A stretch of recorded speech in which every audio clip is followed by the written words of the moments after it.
Le président congolais Joseph Kabila, dont le mandat prend définitivement fin le 20 décembre, a nommé jeudi le député Sami Badibanga au poste de Premier ministre. Cette nomination intervient dans le cadre d'un accord politique signé en octobre entre la majorité et une frange minoritaire de l'opposition en République démocratique du Congo.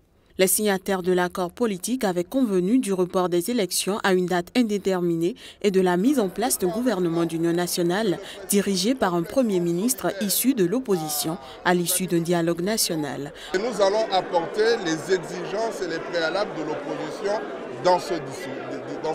Badibanga est le président du premier groupe parlementaire de l'opposition UDPS à l'Assemblée nationale. Sa nomination intervient 48 heures après un discours du président congolais devant le Congrès, discours au cours duquel il avait dit avoir assigné au gouvernement qui sera dirigé par le nouveau Premier ministre la mission principale d'organiser les prochaines élections.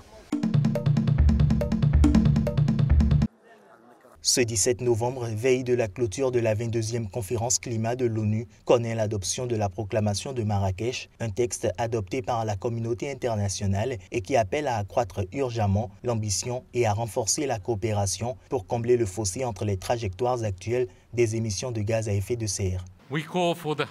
Nous appelons à l'engagement politique maximal pour lutter contre le changement climatique, priorité urgente. Nous lançons un appel à la solidarité avec les pays les plus vulnérables à l'impact du changement climatique et nous soulignons la nécessité de soutenir les efforts visant à renforcer leur capacité d'adaptation, à renforcer leur résilience et à réduire leur vulnérabilité. Les États saluent l'accord de Paris, son entrée en vigueur rapide et affirment leur adhésion à son application pleine et entière. Cet appel intervient plus d'une semaine après l'élection à la Maison-Blanche de Donald Trump, qui dans sa campagne avait qualifié le réchauffement mondial de canular. Le texte appelle aussi à des financements accrus pour soutenir les mesures contre le réchauffement. Nous, pays développés, réaffirmons notre objectif consistant à mobiliser 100 milliards de dollars par an pour les pays en développement d'ici 2020, précise la proclamation, reprenant cette promesse faite dès 2009 à la conférence climat de Copenhague.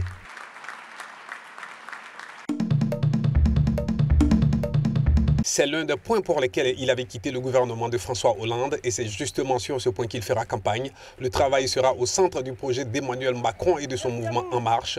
Le désormais candidat à la présidentielle française était en meeting dans les Bouches-du-Rhône. La première chose que nous devons porter, défendre, c'est le travail. Parce que c'est ce qui tient notre société. Selon les derniers chiffres de l'INSEE, l'Institut national de la statistique et de l'étude économique, le chômage touche 10% de la population française active au troisième trimestre de l'année. C'est 0,1% de plus qu'au deuxième trimestre 2016. Mais comment procurer du travail aux Français dans un pays où le chômage continue de faire mentir le gouvernement? Voici la recette d'Emmanuel Macron. Pour produire dans notre pays, il nous faudra conduire des réformes courageuses.